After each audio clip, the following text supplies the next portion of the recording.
এই জন্য মায়েদের কথা বিশ্বাস করতে হয়। রাত 10টা, ঘরের দরজা দেখি তালা দেওয়া।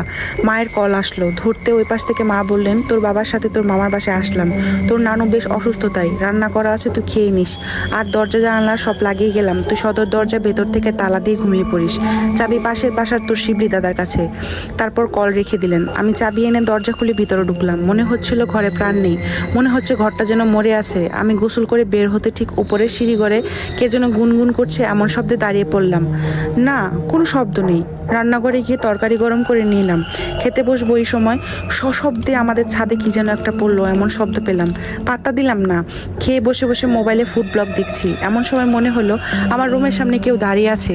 উঠে লাইট জ্বালিয়ে দেখি কেউ নেই। কোনো অবজেক্টের ছায়া দেখে যে আমার এমন মনে হবে তাও না, কিন্তু এসে শুয়ে পড়লাম। ঘুমিয়ে গেছি কখন জানি না, কারো পায়েচারি শব্দে ঘুমটা ভেঙে যায়।